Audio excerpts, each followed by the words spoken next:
할렐루야. 사랑하는 우리 예수훈적교회 성도 여러분, 오늘도 하나님께서 은혜 주시는 좋은 아침입니다. 오늘 함께 하나님의 말씀과 또한 우리의 기도가 우리의 하루를 하나님의 영광이 되게 하게 하실 줄로 믿습니다. 우리 다 함께 신앙을 고백하겠습니다. 전능하사 천지를 창조하신 하나님 아버지를 내가 믿사오며 그 독생자 우리 주 예수 그리스도를 믿사오니 이는 성령으로 잉태하사 예언대로 처녀의 몸에서 나시고 나를 위하여 고난을 받으사 십자가에 못 박혀 죽으시고 장사한 지 사흘째에 죽은 자 가운데서 다시 살아나시며 하늘에 오르사 전능하신 하나님 우편에 앉아 계시다가 거기로부터 산자와 죽은 자를 심판하러 오시리라. 성령을 믿사오며 거룩한 공교회와 성도가 서로 교제하는 것과 죄를 사하여 주시는 것과 몸이 다시 사는 것과 영원히 사는 것을 믿사옵나이다. 아멘. 오늘 우리가 함께 은혜 받으실 하나님의 말씀은 갈라디아서 2장 17절에서부터 21절까지의 말씀을 함께 보도록 하겠습니다.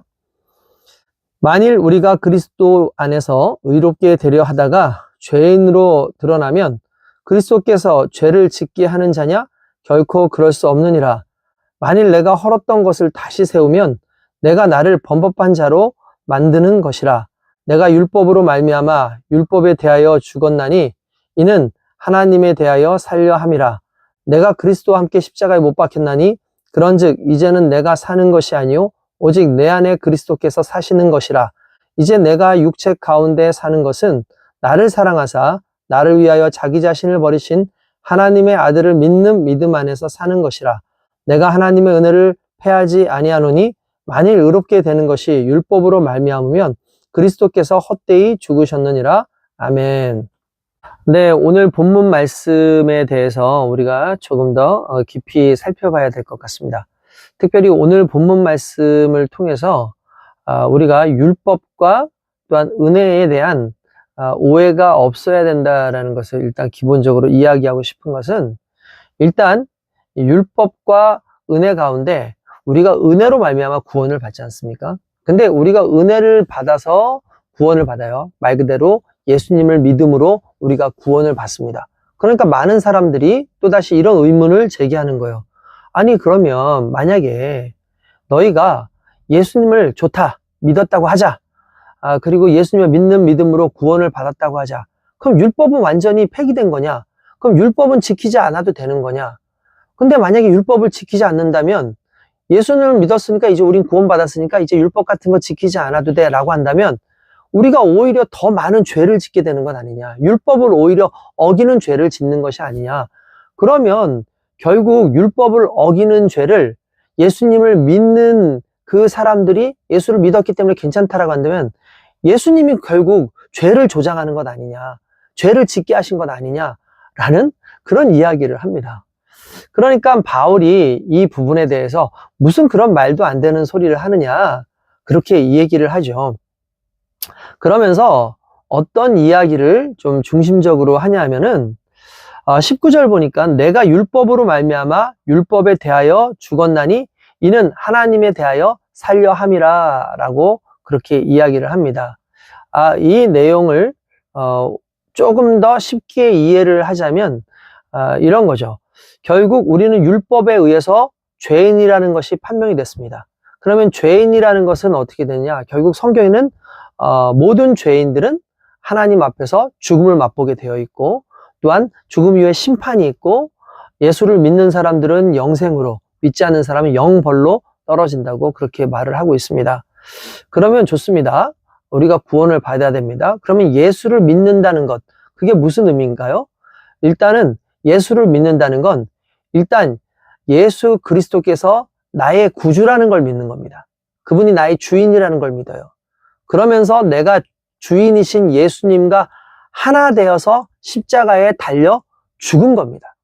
그러니까 예수님이, 실제로는 예수님이 죽으셨지만 내가 예수님과 연합한 거예요. 내가 예수님과 하나 된 겁니다. 그래서 예수님이 나의 주인입니다. 그러니까 내가 주인이신 예수님 안에 있는 거죠. 그러니까 예수님께서 십자가에 달려 돌아가시는 그 순간에 실은 나도 함께 죽은 거예요. 왜냐하면 예수님이 나의 주인이시고 내가 주님 안에 있기 때문입니다. 예수님 안에 있고 예수님과 함께 죽는 것, 그걸 우리는 믿음이라고 얘기해요.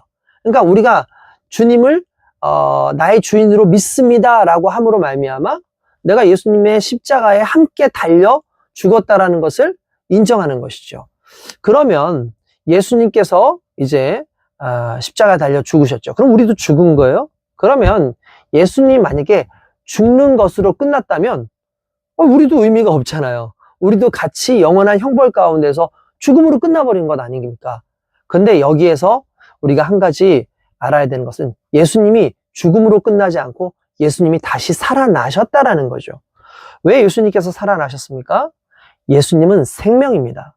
우리가 일반적으로 예수님의 인성과 신성을 이야기합니다. 예수님이 인성이 있으셔야 되는 이유는 인간이 죄를 지었기 때문에 예수님이 죄 없는 인간으로 이 땅에 오셔야 돼요. 그래야지 인간 대신해서 죽을 수가 있어요. 그렇죠? 그래서 예수님께서 우리 대신에 십자가에 달려 죽으셨고 우리도 그분과 연합해서 죽었습니다. 근데 예수님은 또한 신성이 있으셔야 돼요. 그 신성이라는 건 하나님으로서의 예수님의 정체성이죠. 왜냐하면 하나님은 생명입니다. 예수 그리스도의 신성은 생명이죠. 그러니까 예수님께서 생명이시기 때문에 예수님이 죽음 가운데 들어갔지만 죽음이 예수님을 감당하지 못해요. 왜 그렇습니까? 예수님은 생명이기 때문에 그렇습니다. 마치 바퀴벌레가 모여있는 곳에 이렇게 빛을 비추면 바퀴벌레가 감당하지 못하고 막 다들 도망가지 않습니까? 마찬가지로 생명이 있는 곳엔 죽음은 사라지게끔 되어 있어요. 죽음이 감당 못합니다. 말 그대로 죽음이 무엇입니까? 생명의 부재죠. 어둠이 무엇입니까? 빛의 부재예요. 그렇기 때문에 생명이신 예수님께서 죽음 가운데 가니까 죽음이 예수님을 붙잡아둘 수가 없는 거예요. 예수님의 그 생명, 하나님이시기 때문에 가지고 있는 그 신성에 의해서 도저히 붙잡아둘 수 없으니까 이걸 어쩔 수 없이 놔버린 거죠. 그러니까 예수님께서 다시 부활하신 거죠. 그게 부활이에요. 그러니까 죽음이 생명을 감당 못해서 다시 사신 것, 그것이 부활입니다. 예수님께서는 그렇게 부활하신 거죠. 예수님이 부활하셨을 때 그럼 우리는 어떻게 되었나요? 예수님 부활하셨으니 우리도 함께 다시 부활한 거예요. 그러면 한 가지 여러분들한테 여쭤보겠습니다. 그러면 우리의 죄 문제는 어떻게 되었을까요? 여러분, 우리의 죄 문제는요, 이미 해결되었습니다. 죄의 삭은 사망입니다. 그러니까 죄로 말미암아 우리가 이미 그리스도와 함께 죽었잖아요. 그게 이미 형벌이에요. 죽음이 형벌이었어요. 그러니까 우리는 거기에서 형벌을 받고 있는 존재지만 그러나 예수님께서 다시 부활하심으로 말미암아 모든 형벌이 끝났고 이제 더 이상 다시 살아난 예수님과 우리에게는 모든 죄의 문제가 더 이상 거론되지 않는 거죠.